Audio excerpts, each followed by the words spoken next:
Gawa sa paglikay nga mabiktima sa bisan unsang matang sa krimen o iligal nga kalihukan, ang kaluwasan sa mga tinunan sa paglabang o paglakaw sa kadalanan ug pagdili sa mga minor de edad nga makamaneho og motor o sakyanan, kini ang gipangtudlo ngadto sa mga tinunan sa Lagtang Elementary School ning pagsugod sa Crime Prevention Week. Ang report ni Femari Dumabok. Matod sa direktor sa Highway Patrol Group sa probinsya sa Sugbo nga mas nagkabata ang mga nadisgrasya sa kadalanan sa probinsya. Hinungdan nga lakip sila nga niatubang niini mga elementary students ganihang buntag. Matod di Police Lieutenant Colonel Oliver Pliania nga laing hinungdan sa disgrasya kining mga bata nga wa kaibaw kun asa ang ilang safe side sa daan.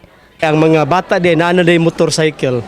So among gingnan nga panunga mo dili mi manakop, tudluan mo namo nga dili mo angayan paani. Bin mga teachers nga ang mga bata supposedly example lang ni usara nga naa yun supposedly sa safe side daghan kayo makita niyo maglakaw diha ang mga bata nasa danger side So ang uban sad we are implementing the strict sa anti-distracted act sa mga drivers. When in fact wala na to nakita ang mga bata mag-cellphone daplin sa dalan, manglabang daplin sa tunga-tunga sa dalan mag-cellphone. Tinguha sa HPG nga mabisita ug mahatagan og basic lesson sa traffic laws ang tanang mga tinunan sa probinsya lakip na ang mga magtutudlo.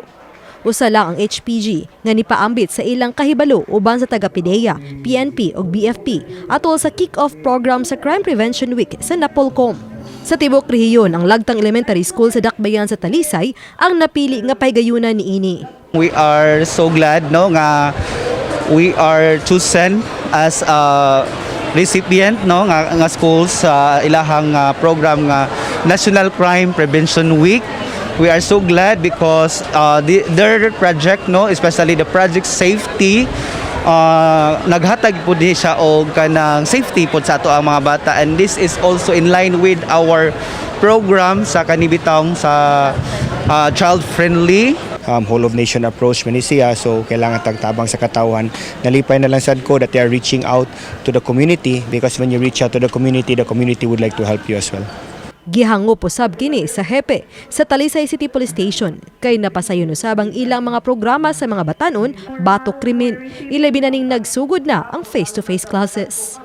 Considering kini atong mga estudyante ang vulnerable sectors sa atong society, and timely nga nag face-to-face na ta, and naatay mga lecturers diri karon mahatag sila og tips, safety tips.